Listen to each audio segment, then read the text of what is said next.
Le projet Diambouchage est né en avril 2023 lorsque nous avons présenté les compétences technologiques du lycée Pablo Picasso à l'association du G16, qui est un regroupement des grandes entreprises industrielles des Pyrénées-Orientales.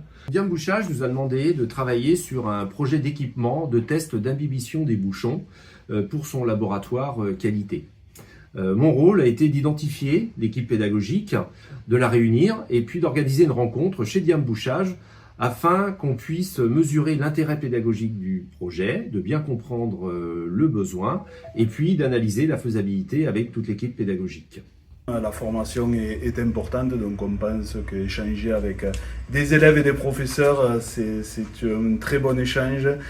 Alors sur cet équipement, bien évidemment, en priorité, c'est sécurité chez Diam, automatiser ce type de contrôle qu'on appelle imbibition, fiabiliser le contrôle et gagner aussi en précision puisque le contrôle d'imbibition se fera maintenant sur bouchon individuel. Chez Diam, c'est innové, très bien passé, les échanges ont été rapides, bons. Voilà, ça faisait plaisir de travailler aussi avec des jeunes élèves motivés. On a trouvé chaque fois qu'on est venu dans votre lycée, voilà, une motivation des élèves et des professeurs très impliqués qui nous ont répondu à toutes nos questions et qui ont surtout collaboré, donc qui ont permis de sortir une machine qui répond complètement à nos attentes. Par exemple que là, les entreprises actuelles demandent quelqu'un de polyvalent.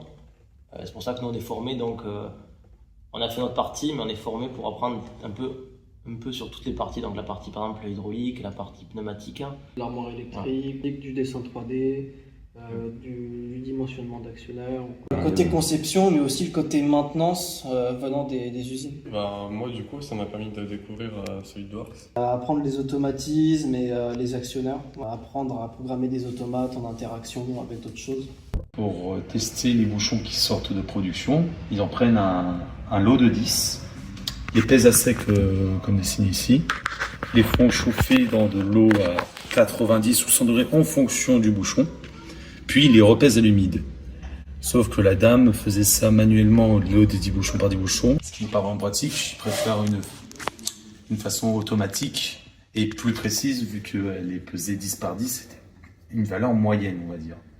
Donc nous notre demande c'est de les peser à sec un par un, les lots de 10 bouchons ou tous les bouchons qui rentrent dans la machine, les mettre dans l'eau un par un et avoir eux-mêmes chaque bouchon un compteur de 15 minutes pour ensuite qu'on les sorte et qu'on les pèse humides.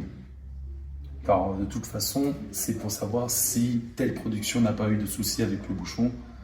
Car de toute façon, chaque bouchon qui sont testés, qui sont conformes ou non, seront jetés.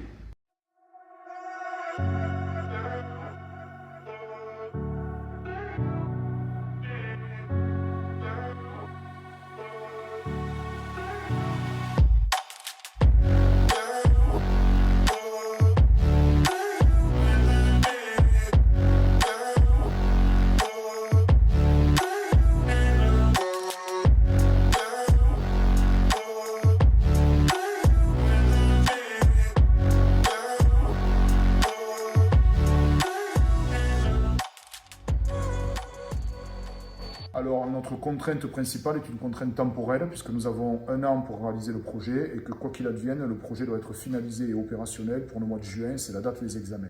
Alors, au niveau de l'innovation pédagogique, ce projet-là avait une particularité, c'est que l'on réchauffait un système d'eau, ce qui nous a permis de faire de la régulation thermique, ce qui est quand même assez rare. Et au niveau des innovations pédagogiques, nous avons, en accord avec l'entreprise, utilisé un robot qui propose plusieurs axes linéaires. Donc, ce n'est pas forcément quelque chose de nouveau, mais nous, on cherche à coller absolument au marché et la demande autour de la robotique a tendance à augmenter de plus en plus. Confier d'autres projets avec le lycée Pablo Picasso, c'est oui. Je pense que Diam et le lycée Pablo Picasso, c'est une histoire qui commence et qui peut encore continuer et qui a un bel avenir.